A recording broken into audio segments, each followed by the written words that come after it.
Good morning, folks. No doubt what the top story is today. Not quakes, hurricanes, typhoons, solar flares, but Arctic ice melt. We have a new record.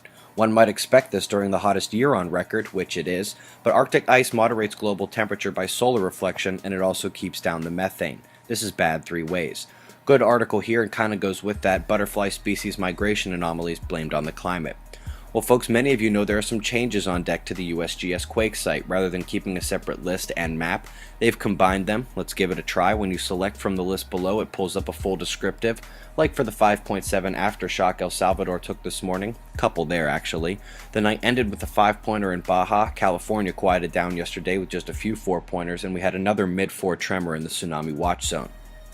We reported the Nigerian flooding last week, but it has gotten much worse. 20,000 are now evacuated from their local areas. Anybody in the UK catch this fireball going across the sky last night? Asia's getting some relief as their level 4 and 5 typhoons are now just level 1, but as the northernmost storm approached Korea last night, 2 fishing vessels were lost and dozens are feared dead.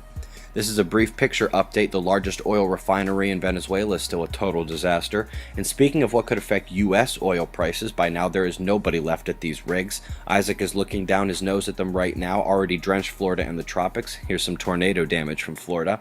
As of 4:30 a.m. Eastern Standard Time, it says we expect a Category 1 or 2 hurricane to hit Louisiana tonight. Looking at SOHO solar wind data, it nicely shows the ramp up and drop off of the Corona hole stream speed up at the top panel.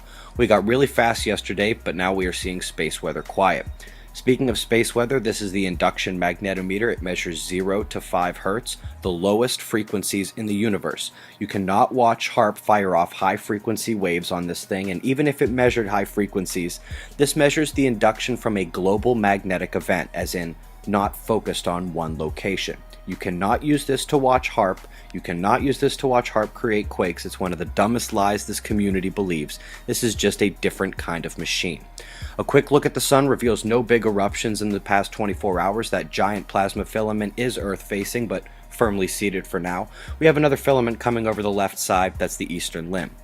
Skywatchers, you already know that Venus will heliocentrically oppose Saturn tomorrow or Thursday, but an interesting bit of geometry occurs simultaneously as Venus, Mercury, and Uranus line up. We also got a full moon on Friday. Here comes Isaac. That's the news, folks. Be safe.